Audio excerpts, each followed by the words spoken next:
ગુજરાતની અંદર 17 વર્ષમાં ભારતીય જનતા પાર્ટીએ શું કર્યું, કેટલા હક હતા એ જૂટવાયા, એની વાત કરી છે. ગુજરાતે શું ગુમાવ્યું એની વાત કરી છે. અને મુઠ્ઠીભર લોકોએ કેટલું મેળવું એની પણ વાત કરી છે. વિકાસની વાત મુખ્યમંત્રી શ્રી કાયમ કરે છે કે જાણે આખી દુનિયાની અંદર ગુજરાતનું અસ્તિત્વ માત્ર એક જ વ્યક્તિને આભારી હોય એવી વાત એમણે કરી છે. જામનગર અને ગુજરાત એ વાતથી ખૂબ સુપેરે પરિચિત છે કે જ્યારે એનો જન્મ નહોતો થયો મારો ને નરેન્દ્ર મોદીનો બંનેનો, ત્યારથી ઓખા બંદર અને રોઝી બંદર જામનગરના ધમધમતા રહ્યા છે. સિક્કાનું ગુજરાત સ્ટેટ ફર્ટિલાઇઝર કોર્પોરેશનનું કારખાનું એના જન્મ પહેલા આખી દુનિયાની સૌથી મોટી રિફાઇનરી રિલાયન્સ એસઆર એના જન્મ પહેલા અનેક બંદરો, જામનગરના અનેક મોટા ડેમ, આ બધા જ એના જન્મ પહેલા થઈ ગયા. મને એક તો બતાવો કે જામનગરમાં સમ ખાવા માટે એને એક નવો કોઈ પ્રોજેક્ટ લઈ આવ્યો હોય તો. વાડીનાર બંદર, કંડલા બંદર, આ બધા જ એની પહેલા. એક પણ નવું માછીમાર બંદર એક પણ નહીં. અને છતાં ઢોલ એવો પીટાય કે ગુજરાતનું અસ્તિત્વ જ એ આવ્યા પછી ઊભું થયું. શક્તિસિંહભાઈએ બહુ સાચી વાત કરી.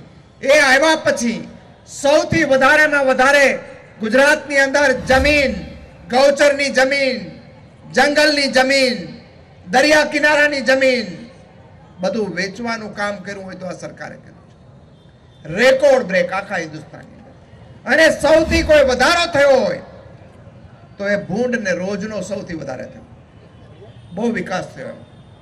ખેડૂતો રાતે ઉજાગરા કરે છે. વીજળીના કનેક્શનો ખેડૂતો 10 વર્ષથી રાહ જુએ છે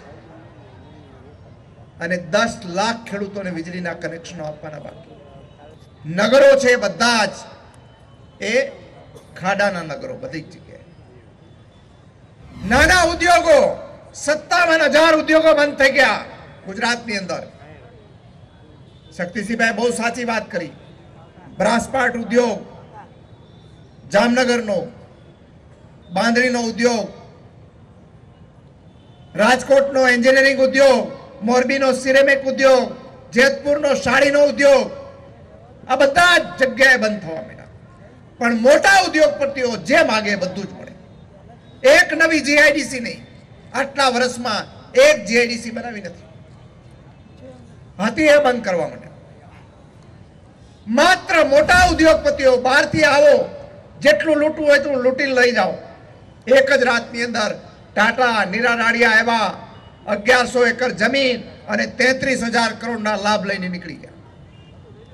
સાણંદની અંદર આજે કેટલી નેનો કાર બને છે જોવાનું છે.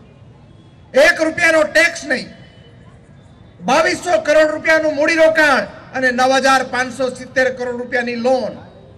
વ્યાજ નહીં, 20 વર્ષ પછી હપ્તા ભરવાના અને 40મા વર્ષે પૂરા કરવાના.